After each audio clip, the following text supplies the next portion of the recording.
Have you ever had someone that you barely know, or even worse, an absolute stranger, hug you or share something extremely private about themselves?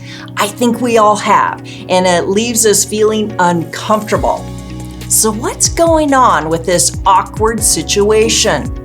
The problem is the other person doesn't have appropriate boundaries in the relationship. It's important to guide your actions and your conversations based on the type of relationship. What do I mean by type of relationship? Let's break down 5 basic levels of relationships or types of relationship. First, there's family. Family is usually your closest relationship level. These are people you've known the longest. You tend to know them well, and they know you. I like to say they know the good, the bad, and the ugly, and they still like me. If it's not family, think about the people in your life you have known the longest.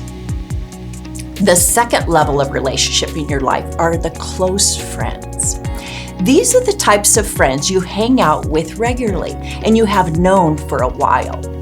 Close friends come over to your home and you go to their home. These first 2 types of relationships, family and close friends, know the details of your life and you tend to be comfortable with a hug from them and vice versa. These are the people you share intimate details about your life as well as knowing intimate details about their life. The third level of relationship is casual friends. Notice I didn't say close friend. A casual friend is someone you know and hang out with just occasionally, but they don't know many details about you. You don't share confidential information about your life with a casual friend because you barely know them. It should feel awkward if a casual friend comes up to you to give you a hug. Casual friends may transition to being a close friend, but this takes time. It's important to know their values and interests before you allow them into your inner circle of longtime trusted friends and family. The fourth level of relationship are the acquaintances in your life. These are people you know just barely, just a little. Paid professionals like doctors, teachers, and caregivers fall into the category of acquaintances. Acquaintances tend to be the most misunderstood relationship as far as setting appropriate boundaries. Paid professionals are not friends. We are friendly to them, but they are paid to be in our life. It's important to know if they didn't get paid, they wouldn't be in our lives. As an example, you can trust your teacher as a paid professional, but it would be inappropriate to hang out with your teacher outside of a school setting. Another example of an acquaintance is someone you just met. The best way to meet new people is to be introduced to them by someone you trust. Someday, this type of acquaintance you just met might move into being a casual friend and then on to being a close friend. But again, this takes time to know their interests and their values. This information allows you to know if they can be trusted. The fifth and last type of relationship to discuss today is a stranger. This is someone you don't know. Huge caution when it comes to strangers. I think we've all been taught stranger danger. If someone were to randomly approach you, you'd probably back away. The confusion can start when you meet someone online through gaming, dating apps, as well as various social apps. It seems like you might begin to know them by messaging back and forth, but the problem is many bad people or bad actors use these platforms to exploit other people emotionally with plans to eventually exploit them physically and financially. Again, it is best to meet someone new by being introduced to them by someone you know.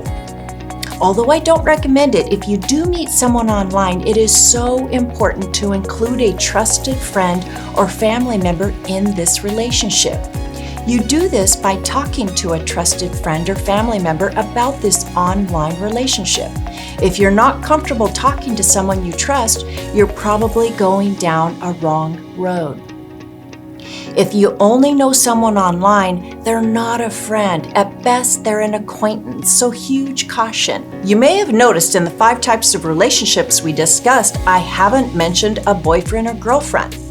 A boyfriend or girlfriend is deemed a close friend. This type of relationship takes time. You want to know their interests, their values, their likes, and their dislikes in life. The way to get to know someone you're wanting as a boyfriend or girlfriend is to date them. Dating involves going out to movies, walks, bowling, game nights, and also introducing them to your friends and family. This can be done in a group setting or just the two of you once you know this person can be trusted. Keep in mind, both parties need to agree before transitioning from a dating relationship to a boyfriend or girlfriend. You'll want to have a conversation to find out what the other person wants in the relationship and whether it's okay to touch them. You don't want to presume. Any sort of physical touch requires consent from both parties. This means both people need to say yes. Remember, it would be deemed inappropriate to ask a coworker or paid professional on a date. Hopefully, this information helps you navigate the relationships you have in your life as well as make and maintain better friendships. So remember, there are things you want to do and that you don't want to do depending on how long you've known them and the type of relationship you have with them. Pause and consider before you touch someone you've never touched or share intimate details with someone that doesn't know you. Different relationships have different boundaries. In conclusion, I hope you continue to cherish the long-time relationships in your life. May you stay open to new relationships, and may you continue to stay safe in the process. One last thought. Relationships can be challenging. Don't forget to get advice from those closest to you.